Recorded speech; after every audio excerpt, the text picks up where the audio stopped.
다 함께 일어나셔서 찬송가 42장 함께 부르시겠습니다.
은혜로우신 사랑의 하나님, 주님의 인도하심과 이끄심을 따라 주님의 자녀들이 이 자리에 모였습니다. 부족하다 아니하시고 모자라다 아니하시며 우리를 품에 안아주시는 주님께 우리의 마음과 영혼을 감히 내어드립니다. 하오나 주님, 우리가 주님께 내어드리는 우리의 실존은 온전하지도 아름답지도 못합니다. 거짓과 못된 생각들이 우리의 마음을 지배하고 세상의 욕심과 교만함이 우리를 가득 채우고 있습니다. 상처를 주는 말들이 우리의 입술에 달려 있고 거짓된 행실이 우리의 삶을 짓누르고 있습니다. 하나님, 우리를 긍휼히 여겨 주시옵소서. 늘 큰 은혜 가운데 살면서도 불평이 많았습니다. 주님께서 많은 것을 우리에게 선물로 주셨지만 도리어 우리는 원망이 입에 달려 있었습니다. 주님께서 맡기신 일은 제대로 하지 못하면서 도리어 받을 것, 누릴 것만 계산하며 살았습니다. 내 눈에 들보는 보지 못하고 남의 눈에 티를 보며 비난하며 살았습니다. 주님, 용서하여 주시옵소서. 하나님께서 우리에게 주신 소중한 가족들을 사랑하지 못하고 마음에 상처를 주며 살았음을 회개합니다. 주신 물질 잘 관리하지 못하고 주님의 영광 위에 사용하지 못하였음을 회개합니다.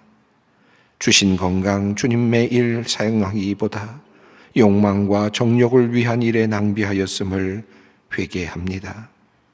주님께서 우리에게 맡기신 주님의 일, 교회 사역을 제대로 감당하지 못하고 은사를 땅에 묻어둔 것을 회개합니다. 주님, 우리의 모든 죄악과 허물을 용서하여 주시옵소서. 참으로 나만을 생각하며 이기적으로 살았음을 회개합니다. 물질을 섬기면서도 하나님을 섬긴다고 착각하며 살았음을 회개합니다. 주님, 우리를 불쌍히 여겨 주시옵소서. 지금은 하나님과 나만이 아는 죄를 생각하며 묵묵히 참회의 기도를 드립니다. 누가 정죄하리요? 죽으실 뿐 아니라 다시 살아나신 이는 그리스도 예수시니 그는 하나님 우편에 계신 자요 우리를 위하여 간구하시는 자시니라. 누가 우리를 그리스도의 사랑에서 끊으리요? 그러므로 그리스도 예수 안에 있는 자에게 결코 정죄함이 없느니라. 아멘.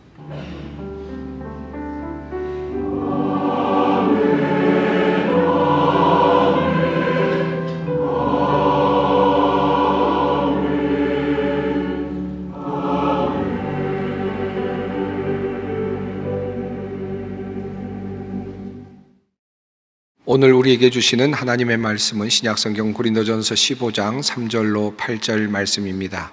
고린도전서 15장 3절로 8절 말씀입니다. 주님의 말씀을 봉독합니다. 내가 받은 것을 먼저 너희에게 전하였노니 이는 성경대로 그리스도께서 우리 죄를 위하여 죽으시고 장사 지낸 바 되셨다가 성경대로 사흘 만에 다시 살아나사 게바에게 보이시고 후에 12 제자에게와 그 후에 500여 형제에게 일시에 보이셨나니 그 중에 지금까지 대다수는 살아있고 어떤 사람은 잠들었으며 그 후에 야고보에게 보이셨으며 그 후에 모든 사도에게와 맨 나중에 만삭되지 못하여 난 자 같은 내게도 보이셨느니라. 아멘. 부활절을 지나서 부활절을 기억하며 또 축하하는 기쁨의 50일을 지나가고 있습니다. 우리는 부활하신 예수님께서 어떤 모습으로 제자들에게 나타나셨는지 그리고 어떤 말씀을 하셨는지 우리는 함께 살펴볼 기회가 있었습니다. 예수님께서는 무덤가에서 울고 있는 막달라 마리아를 만나 주셨고 또 두려워서 떨고 있는 방 안에 갇혀 있듯 숨어 있는 제자들도 만나 주셨고 그리고 의심하는 도마와 같은 사람들도 만나 주셨습니다. 예수님께서 부활하신 다음에 많은 사람들을 만나 주셨습니다. 고린도전서 15장에서 사도 바울은 그렇게 부활하신 주님께서 만나 주신 사람들을 이렇게 열거하고 있습니다. 내가 받은 것을 먼저 너희에게 전하였노니 이는 성경대로 그리스도께서 우리 죄를 위하여 죽으시고 장사 지낸 바 되셨다가 성경대로 사흘 만에 다시 살아나사 게바에게 보이시고 후에 12 제자에게와 그 후에 500여 형제에게 일시에 보이셨나니 그 중에 지금까지 대다수는 살아있고 어떤 사람은 잠들었으며 그 후에 야고보에게 보이셨으며 그 후에 모든 사도에게와 맨 나중에 만삭되지 못하여 난 자 같은 내게도 보이셨느니라. 이 말씀 가운데 매우 중요한 한 가지 단어가 숨어 있습니다. 그 단어는 바로 옵세라고 하는 헬라어입니다. 동사인데 보이시고라고 하는 그런 표현으로 번역된 내용입니다. 이 단어는 제가 종종 설교 때 강조하는 그런 단어입니다. 왜냐하면 이 단어 속에 매우 중요한 신학적인 그런 생각들 또 그러한 관점이 들어있기 때문입니다. 이 단어는 보다라고 하는 뜻을 가진 호라오라는 그런 헬라어에서 나온 단어입니다. 부정과거 수동태형이기도 합니다. 헬라어 용법이 조금 복잡한데요. 단순한 과거로 해석해서 그냥 나타나셨다라는 말로 해석을 할 수도 있기는 합니다만은 사실 부정과거 수동태는 나타내 보이셨다라는 표현으로 번역하는 것이 조금이라도 더 가까운 번역이 아닐까 생각이 듭니다. 그래서 개정개역 번역도 이러한 느낌을 살리기 위해서 보이셨다라고 그렇게 해석을 하고 있습니다. 이런 표현인 이 옵세라고 하는 이 단어가 이 오늘 본문 속에 4번이나 반복되고 있음은 참으로 놀랍습니다. 우선 15장 5절이 이렇습니다. 게바에게 보이시고, 그리고 6절은 이렇습니다. 그 후에 500여 형제에게 일시에 보이셨나니, 그리고 또 7절입니다. 그 후에 야고보에게 보이셨으며, 8절입니다. 맨 나중에 만삭되지 못하여 난 자 같은 내게도 보이셨느니라. 이 말씀을 하면서 계속해서 일관되게 옵세라고 하는 단어를 사용하고 있습니다. 왜 이렇게 예수님께서 부활하셨다라고 하는 내용을 전하면서 이렇게 복잡한 표현을 사용할까요? 그냥 나타나셨다라고 그래도 될 것 같은데 왜 그렇게 복잡하게 나타내 보여지셨다라고 하는 이런 표현을 사용할까 하는 질문이 앞서게 됩니다. 성경을 보면 예수님이 부활하신 후에 언뜻 알아보지 못했던 경우들이 여러 번 나타나고 있습니다. 무덤가에서 울고 있었던 막달라 마리아의 경우도 그러했죠. 막달라 마리아가 무덤가에서 빈 무덤을 보고 울고 있었습니다. 그때 예수님께서 나타나십니다. 그리고 어찌하여 울고 있느냐라고 예수님께서 물어보시지만 그때 부활하신 주님을 만났음에도 불구하고 막달라 마리아는 그 부활하신 주님을 알아차리지 못했습니다. 그리고 도리어 시신이 어디에 두었는지 그것을 좀 알려달라고 이야기를 하기까지 하죠. 그때 예수님께서 그를 부르십니다. 마리아야 라고 부르실 때 그의 마음이 열리고 또 그의 귀가 열리면서 예수님을 보게 됩니다. 그때서야 부활하신 예수님을 발견하죠. 그리고는 라보니 선생님이라고 말하면서 그 주님을 다시 보게 됩니다. 보다 더 흥미롭게 그리고 보다 더 정확하게 이런 상황을 표현하고 있는 이야기는 바로 엠마오로 가던 제자들의 이야기일 것입니다. 그곳에 이런 내용이 적혀 있습니다. 그날에 그들 중 둘이 예루살렘에서 25리 되는 엠마오라 하는 마을로 가면서 이 모든 된 일을 서로 이야기하더라. 그들이 서로 이야기하며 문의할 때에 예수께서 가까이 이르러 그들과 동행하시나 그들의 눈이 가리어져서 그인 줄 알아보지 못하거늘 예수께서 이르시되 너희가 길 가면서 서로 주고받고 하는 이야기가 무엇이냐 하시니 두 사람이 슬픈 빛을 띠고 머물러 서더라. 여기 보면 예수님께서 부활하신 다음에 그들과 함께 동행을 하고 계시는데 함께 걸어가고 계시는데 그 부활하신 주님을 그들은 알아보지 못했다라고 성경은 분명하게 적고 있습니다. 그들은 이미 예수님께서 부활하셨다는 소식을 들은 후였습니다. 그럼에도 불구하고 실망을 했습니다. 믿지 않았던 거죠. 그래서 그들은 지금 엠마오로 향하고 있었습니다. 부활하신 주님이 그들과 함께 하시고 계시지만 그들은 예수님을 그곳에서 발견하지 못했습니다. 그들의 눈이 가리어져 있었기 때문이다 라고 그렇게 성경은 표현하고 있습니다. 결국 언제 그들의 눈이 열리게 됩니까? 예수님께서 그들과 함께 식사를 하시면서 그리고 그들에게 떡을 건네주실 때 그들의 눈이 열리게 되죠. 성경은 이렇게 표현합니다. 그들과 함께 음식 잡수실 때에 떡을 가시사 축사하시고 떼어 그들에게 주시니 그들의 눈이 밝아져 그인 줄 알아보더니 그때서야 주님께서 부활하신 주님이라는 사실을 옆에 있는 분이 바로 부활하신 주님이라는 사실을 알아보게 되었다라고 성경은 말합니다. 자, 그러니까 종합해 본다면 이렇습니다. 예수님의 부활은 모든 사람들에게 열려진 것이 아니었다라는 것입니다. 주님께서 눈을 열어주신 사람들, 그 사람들에게만 특별하게 보여지셨다라고 하는 말씀입니다. 예수님께서는 특별한 사람들에게 자신의 부활을 나타내 보여주셨습니다. 이것이 바로 성경이 우리에게 전하고 있는 부활 사건입니다. 생각해 보면 이렇습니다. 많은 사람들이 보는 앞에서 예수님께서 부활하신 모습을 드러내 보여주셨다면 얼마나 좋았을까. 수천 명, 수만 명이 모이는 바로 그 자리에서 군중들이 떠들썩하게 보이는 그 자리에서 못자국 난 손을 보여주시고 그리고 옆구리를 보여주셨다면 어떤 일이 일어났을까 하는 생각이 들기는 합니다만은 하나님께서는 그렇게 하지 아니하셨고 예수님의 부활은 특별한 사람들에게만 열려져 있었다라는 것입니다. 이것이 의미하는 바가 무엇일까요? 부활을 주장하는 제자들 혹은 일부 사람들의 자기 합리화일까요? 또는 세상 사람들은 어쩌면 그런 면에서 이런 부활에 대한 이야기를 비난하거나 믿지 않을지도 모르겠습니다.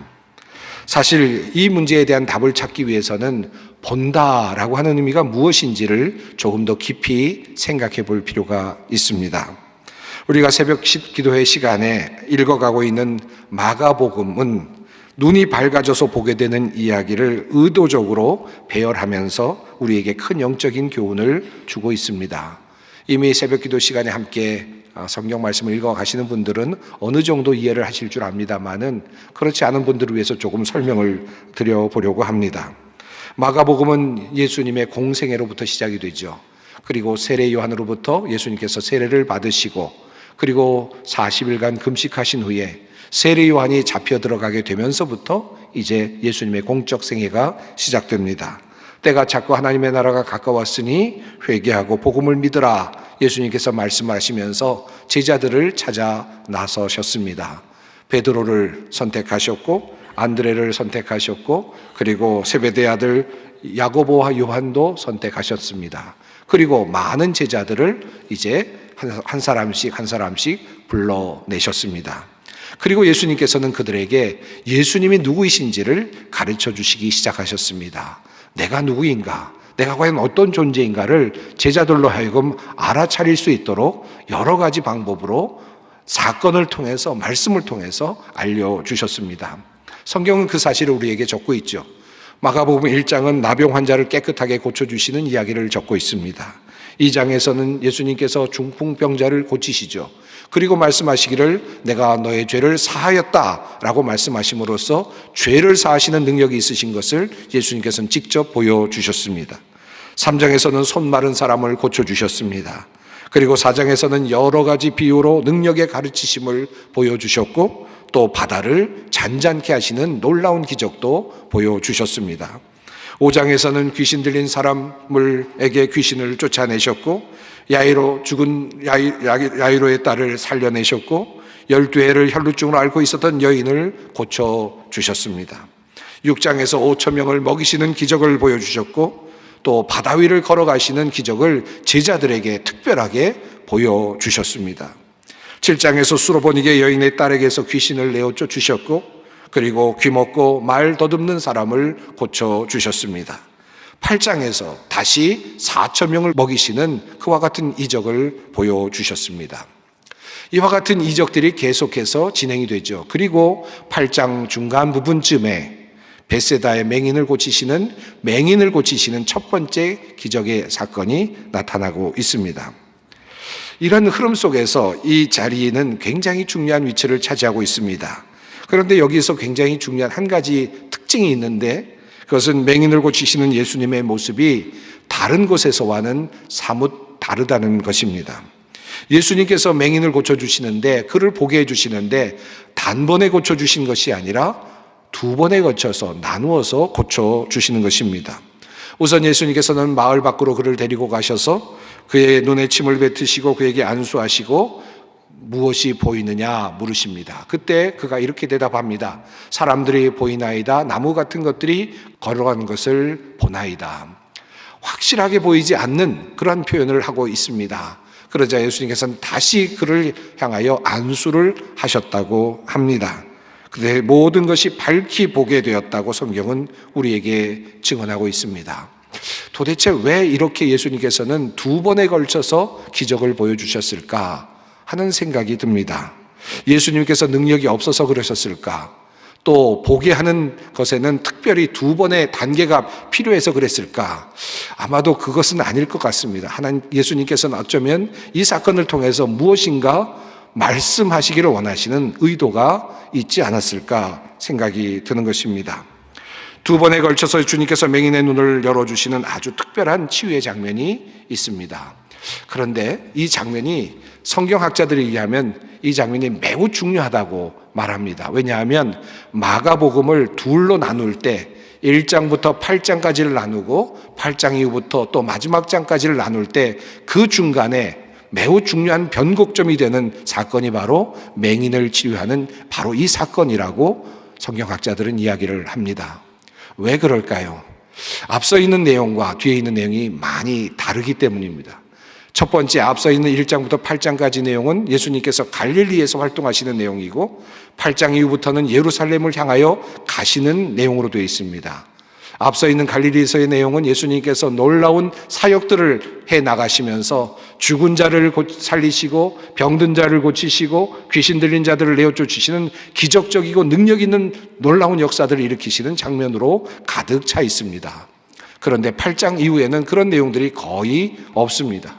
예수님께서는 이제 순환의 길로 나아가시게 되고 그리고 이제 죽음을 향하여 나가시고 십자가를 향하여 나가시고 결국은 죽임을 당하시고 그리고 부활하시는 사건이 묘사되고 있기 때문입니다. 이 둘을 완전히 가르는 그 지점에 바로 이 맹인을 치유하는 사건이 존재한다는 것입니다. 어떻게 해서 이런 이야기가 가능할까? 예수님께서는 이 사건을 통해서 무슨 말씀을 하고 계시는 것일까? 우선 마가복음은 마가를 통하여서 이렇게 우리에게 전하는 것 같습니다. 하나님의 말씀은 두 단계로 나뉘어져 있는 것 같습니다. 우선 예수님께서 제자들을 부르시고 예수님의 1차적인 모습을 보여주시죠. 병자들을 고치시고 죽은 자를 살리시고 바다를 잔잔케 하시고 귀신을 내어 쫓으시는 능력의 모습, 승리의 모습을 보여주십니다. 그러나 8장의 맹인을 고치시는 이야기와 더불어서 예수님의 이야기는 그 다음부터 순환의 이야기로 바뀝니다. 다시 말해서 병을 고치시고 귀신을 내어 쫓으시는 예수님의 모습은 아직 온전하신 예수님의 모습이 아니라는 뜻을 보여줍니다. 마치 맹인이 1차적으로 눈이 열려서 보는 것과 같은 예수님에 대한 흐릿한 모습이라는 것을 보여주고 있습니다. 그러나 이제 다시 안수하시고 보다 정확하게 볼 수 있었던 것처럼 이제 예수님은 십자가와 순환의 길, 부활의 길을 통해서 확실하게 보다 분명하게 보여지실 것입니다. 이것이 바로 마가복음 맹인의 치유와 관련하여서 우리에게 주고 있는 메시지라고 할 수 있습니다. 우리가 살아가면서 종종 이런 경험을 합니다. 나에게 예수님은 어떤 분일까요? 마가복음 1장부터 8장까지 이어지는 그 중간에 있는 예수님의 모습이 내가 생각하고 있는 예수님의 모습일지도 모릅니다. 예수님은 병을 고치시는 분이시고 예수님은 나에게 좋은 것을 주시는 분이시고 내가 배가 고플 때 나의 배고픔을 채워주시고 모면하게 해주시는 분이시고 그리고 내가 어려울 때마다 나를 고쳐주시고 능력으로 함께 해주시는 분이시다. 마가복음 1장부터 8장까지 예수님의 모습은 그런 모습이죠. 능력 있는 모습, 승리의 모습, 모든 것을 다 하실 수 있을 것 같은 그와 같은 예수님의 모습입니다. 그래서 맹인을 고친 다음에 8장 바로 다음 부분에서 예수님께서 베드로에게 물으실 때 너희는 나를 누구라 하느냐? 베드로가 대답하기를 주는 그리스도이십니다 라고 대답할 때 베드로의 생각 속에는 아마도 세상에 군림하실 그와 같은 메시아상을 가지고 있었을지 모릅니다. 그런데 예수님께서는 바로 그 다음에 무엇을 말씀하십니까? 8장 이후부터 드디어 처음으로 이제 내가 예루살렘으로 올라가 순환을 당하게 될 것이다 라고 하는 말씀을 하시기 시작하셨습니다. 제자들이 반대하죠. 그리고 또 베드로가 항변했습니다. 그럼에도 불구하고 예수님은 순환의 길을 가셨습니다. 순환의 길을 가시고 그리고 또 죽음의 길을 가시고 그리고 결국 부활에 이르는 그 길까지 주님께서는 그 길을 보여주셨습니다. 그 길을 볼 수 있을 때까지 우리는 진정한 예수님의 모습을 보았다고 할 수 없을 것입니다. 이러한 마가복음의 흐름을 따라서 예수님의 부활을 생각한다면 이렇게 이해할 수 있겠습니다.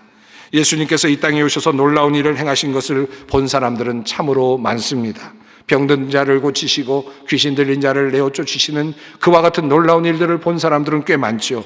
많은 유대인들이 보았고요. 유대의 종교 지도자들이 보았고 바리새인들이 보았고 서기관들도 보았습니다. 장로들도 보았습니다. 5,000명을 먹이실 때 5,000명이 그 자리에서 그 사건을 보았고요. 4,000명을 먹이실 때 4,000명의 사람들이 그 사건 속에 함께 있으며 놀라운 경험을 함께 했습니다. 하지만 거기까지만 눈이 열려 있었던 사람들이 있었습니다. 그들은 이후에 결국 예수님께서 십자가에 달려 죽임을 당하는 거기까지만 보게 되는 것입니다. 더 이상 그들의 눈은 열리지 않습니다.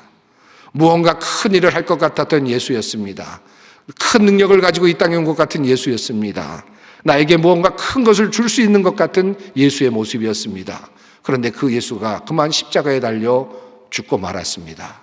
그리고 그만 끝이 났습니다. 그래서 예수는 실패한 자가 됩니다. 미완의 혁명가가 됩니다. 힘과 정치적 싸움에서 도태된 그저 희생자일 뿐입니다. 여러분, 여기까지만 우리가 예수님을 보게 된다면 우리는 참으로 온전한 예수님의 모습을 모르고 있는 것입니다. 맹인을 다시 안수하실 때 그가 다시 분명하게 볼 수 있었던 것처럼 주님께서 눈을 열어주시는 사람들은 바로 그 죽음 이후를 볼 수 있게 되는 것입니다. 예수님께서 눈을 열어주셔서 부활하신 주님을 볼 수 있게 되는 것입니다. 이것이 바로 옵세, 보이셨다라고 하는 이 말씀의 뜻입니다. 예수님께서 눈을 열어주실 때 우리는 부활하신 주님을 보게 됩니다. 그리고 모든 예수님의 총체적인 모습이 다시 드러납니다. 예수님은 이 땅에서 나의 모든 것을 채워주시는 분이십니다. 나의 병을 고쳐주시는 분이시고, 그리고 내가 배고플 때 나를 먹여주시는 분이시고, 푸른 초장으로 인도하시는 분이시죠. 그것은 분명합니다. 그러나 거기에만 머문다면 우리는 진정한 주님의 모습을 보지 못합니다. 예수 그리스도께서 우리를 위하여 십자가를 지시고 죽으시고 사흘 만에 다시 살아나시는 예수님의 그 모습 속에서 우리는 진정한 예수님의 모습을 봅니다. 죄의 문제를 해결하시는 예수님, 그리고 나의 죽음의 문제를 해결하시는 예수님, 그리고 나를 영원히 살게 해주시는 해결자로서의 진정한 구세주 예수님을 우리는 예수님의 죽으심과 부활 속에서 다시 분명하게 보게 되는 것입니다. 그럴 때 우리는 예수님을 더욱 깊이 알아가게 되는 것입니다. 우리가 이 세상을 살아가면서 마치 한 맹인이 1차적으로 눈을 떴던 것처럼 그런 단계에서 예수님을 볼 때가 꽤 있습니다. 나에게 무엇을 주시는 분, 세상적인 관점에서 이 세상을 살아가는 데 필요한 존재로서의 예수님만을 보게 될 때가 있습니다. 이것은 1차적인 눈뜸이라고 할 수 있겠죠. 그러나 다음 단계의 눈뜸이 필요합니다. 나의 죽음의 문제를 해결해 주시고 영혼까지 이어주시고 죄의 문제를 해결해 주시고 그리고 하나님과의 올바른 창조주와의 관계를 이어주시는 진정한 해결자로서의 예수님, 구세주로서의 예수님을 다시 볼 필요가 있습니다. 자, 그렇다면 이와 같은 예수님, 부활하신 예수님은 2000년 전에 제자들에게만 나타나셨던 예수님 아닙니까? 그 예수님은 이미 이 세상에 없으십니다. 하늘에 이미 승천하셨고 언젠가 재림하실 것을 약속하셨고 이 자리에 계시지 않습니다. 그렇다면 우리는 부활하신 주님을 어떻게 경험합니까? 어떻게 부활하신 주님을 만날 수 있습니까? 흥미롭게도 옵세라고 하는 단어가 사용되고 있는 이 사건들 속에서 우리의 눈이 열리는 소망을 발견하게 됩니다. 첫째로 부활하신 예수님을 보게 되는 이 옵세의 경험은 식탁과 관련이 있음을 성경은 우리에게 알려주고 있습니다. 우선 누가복음 24장의 내용이 그렇습니다. 엠마오로 가던 제자들이 예수님과 함께 식사를 하지요. 그런데 그때 그들의 눈이 열렸다고 성경은 증언합니다. 그들과 함께 음식 잡수실 때에 떡을 가지사 축사하시고 떼어 그들에게 주시니 그들의 눈이 밝아져 그인 줄 알아보더니, 예수님께서 떡을 떼어 주실 때 그들의 눈이 열렸다고 성경은 말합니다. 이후의 내용도 그렇습니다. 예수님께서 시몬에게 옵세하셨습니다. 나타나셨습니다. 제자들에게도 보이셨습니다. 그리고 예수님께서 어떻게 하십니까? 여기 무슨 먹을 것이 있느냐 하시니 이에 구운 생선 한 토막을 드리니 받으사 그 앞에서 잡수시더라. 예수님께서 배가 고프셔서 잡수셨을까요? 지금 예수님께서는 제자들과 함께 식사를 나누고 계시는 것입니다. 그리고 그 식탁에서 그들의 눈을 열어주십니다. 요한복음도 그러합니다. 21장에서 예수님께서는 부활하신 몸으로 디베랴 바닷가에 나타나셨습니다. 베드로와 제자들을 만나시죠. 그런데 예수님께서 그들을 만나실 때 음식을 차려 놓으셨습니다. 숯불에 그리고 고기를 구우시면서 떡을 주시면서 제자들을 만나셨습니다. 그리고 제자들에게 예수님께서 이렇게 하시죠. 예수께서 가셔서 떡을 가져다가 그들에게 주시고 생선도 그와 같이 하시니라. 이것은 예수께서 죽은 자 가운데서 살아나신 후에 세 번째로 제자들에게 나타나신 것이라. 예수께서 나타나셨을 때, 부활하신 몸으로 나타나셨을 때 주님은 식탁을 제자들에게 주셨다고 성경은 말하고 있습니다. 성지에 가보면 갈릴리 바다, 디베랴 바닷가에 어느 한 곳에 예수님께서 베드로를 부르시고 제자들을 부르시고 내가 나를 사랑하느냐 물으셨던 그 자리가 있었다고 합니다. 그래서 그 자리에 교회 예배당이 세워져 있습니다. 예배당 안으로 들어가 보면 큰 바위가 하나 놓여 있습니다. 그 바위 위에서 예수님께서 베드로를 만나시고 제자들을 만나셨다고 합니다. 그곳에 하나의 팻말이 있습니다. 그 팻말은 멘사 크리스티라고 적혀 있습니다. 이 말의 뜻은 그리스도의 식탁이라는 뜻입니다. 주님께서 식탁을 베풀어 주시고 그곳에서 베드로를 만나시고 제자들을 만나시고 내가 나를 사랑하느냐 물으시고 소명을 주시고 그들을 다시 일으켜 세워 주신 것입니다. 바로 이 자리가 바로 부활의 주님을 만나는 자리입니다. 우리가 성찬을 종종 받고 베풉니다. 예수 그리스도께서 우리에게 주신 바로 귀한 예식입니다. 우리가 성찬을 받을 때 우리는 그리스도의 식탁에 함께 참여하게 되는 것입니다. 그 식탁에 참여할 때마다 주님께서는 우리의 눈을 열어주시고 그리고 우리의 귀를 열어주셔서 부활하신 주님을 밝히 볼 수 있게 해 주시는 것입니다. 이것이 우리가 믿고 고백하는 성찬에 관한 신학입니다. 사랑하는 성도 여러분, 우리가 성찬을 받을 때마다 그저 스쳐 지나가는 것 같지만 우리가 어느 순간 성찬을 받을 때 우리의 눈이 열리고 우리의 가슴이 열리고 하나님께서 나에게 다가오셔서 내가 나를 사랑하느냐 물으시는 그 물음을 들을 때가 있습니다. 그리고 주님께서 나에게 말씀하시는 그 음성을 들을 때가 있습니다. 부활하신 주님, 주님이 나를 찾아오시는 바로 그 자리가 성찬의 자리입니다. 두 번째로 부활하신 주님은 말씀을 통하여 우리의 눈을 열어주십니다. 엠마오로 가던 제자들이 예수님을 보게 된 이후에 이렇게 고백합니다. 그들이 서로 말하되 길에서 우리에게 말씀하시고 우리에게 성경을 풀어주실 때에 우리 속에서 마음이 뜨겁지 아니하더냐 하고, 그들이 예수님과 함께 동행할 때 주님께서 하나님의 말씀을 풀어 설명해 주셨습니다. 그때 그들의 마음이 뜨거워졌습니다. 마음이 열렸습니다. 그리고 주님께서 식탁을 베풀어 주실 때 그들의 눈이 열렸습니다. 오늘도 말씀을 전합니다. 또 여러분 함께 말씀을 듣고 전하는 자리에 여러분과 제가 있습니다. 이것은 단순히 인간의 말이 오고 가는 내용이 아니고 설득의 차원도 결코 아닙니다. 이것은 하나님의 능력이 함께하는 자리이고 비록 부족한 인간의 언어이지만 하나님께서 함께 하셔서 우리의 마음을 열어주시고 우리의 귀를 열어주시고 부활하신 주님을 만나게 하시는 복된 자리인 것입니다. 그래서 우리는 오늘도 여기에 있는 것입니다. 말씀을 통하여 우리의 눈이 열려 부활하신 주님이 보이고 그리고 성찬의 자리를 통하여 우리의 눈이 열려 부활하신 주님을 보게 되는 것입니다. 그렇다면 마지막으로 이 질문 앞에 섭니다. 우리가 이렇게 부활하신 주님을 보게 된다면 어떤 일이 일어나는 것입니까? 우리는 왜 부활하신 주님을 그토록 보고 싶어 하는 것입니까? 마가복음을 통해서 주님께서 우리에게 권면하시는 내용은 이렇습니다. 1차적으로 예수님께서 두 번에 걸쳐 벳세다 맹인을 고쳐주셨죠. 보다 분명하게 보게 하여 주심이었습니다. 그런데 예수님께서는 마가복음 10장에서 또다시 한번 맹인을 고쳐주시는 사건을 보여주십니다. 바디메오를 고쳐주신 것입니다. 이 이야기가 매우 중요한 의미를 차지하고 있습니다. 살짝 흘러가는 것 같지만 중요한 표현이 등장합니다.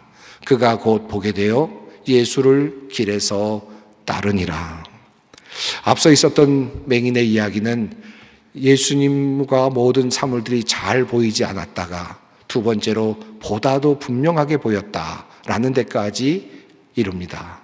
그런데 마가복음 10장에서 이 바디메오는 보게 되었고 그리고 예수님을 따랐다라고 말하고 있습니다. 보는 것의 세 번째 단계입니다.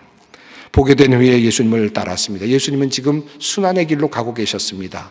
여리고였고요. 그리고 예수님께서는 바로 예루살렘으로 들어가셨고 그곳에서 십자가를 지시고 그리고 죽임을 당하셨습니다. 그 길을 바로 이 바디메오가 따라갔다라고 하는 것입니다. 그냥 보고만 있었다면, 그저 보인다라고 하는 것에 만족한다면 보는 것이 무슨 의미가 있겠습니까? 그런데 그는 보게 되었고 예수님을 따랐다고 성경은 말씀합니다. 오늘 본문 말씀 우리가 어떻게 읽어야 되겠습니까? 게바에게 보이시고 12 제자에게 보이시고 500명 형제에게 보이시고 야고보에게 보이시고 사도 바울에게 보이셨다. 그들은 특별한 그런 혜택을 받았구나. 그가 보게 되었구나. 여기에 머물겠습니까? 성경이 지금 말하고 있는 바는 무엇이겠습니까? 그들이 보았고 그리고 따랐다라는 것입니다. 엠마오로 가던 제자는 방향을 바꾸었습니다. 다시 예루살렘으로 올라갔고요. 게바는 거꾸로 매달려서 십자가를 졌고요. 그리고 또 다른 제자들은 칼날에 순교했습니다. 그들은 고난의 길을 같이 갔고 예수님의 부활을 함께 바라보았습니다. 이것이 바로 진정한 봄입니다. 바로 이것이 마가복음을 통하여 우리에게 주시는 음성이기도 합니다. 그러므로 사랑하는 여러분, 우리가 이 부활의 절기에 이렇게 함께 기도할 수 있었으면 좋겠습니다. 주님, 우리의 눈을 열어주셔서 말씀 가운데서, 성찬 가운데서 부활하신 주님을 바로 볼 수 있게 해 주십시오. 그리고 그 주님을 바라보며 우리도 순환과 부활의 길을 함께 따라가게 해 주십시오. 그러하기 위하여 우리에게 성령을 선물로 주십시오. 기도하겠습니다. 사랑의 하나님, 우리의 눈을 열어 주시옵소서. 능력으로 임하시고 나에게 좋은 것을 주시며 나를 고치시고 도우시는 그 주님을 보게 하시고 한 걸음 더 나아가 우리를 위해 고통당하시고 죽으시고 부활하신 그 주님을 보게 하여 주시옵소서.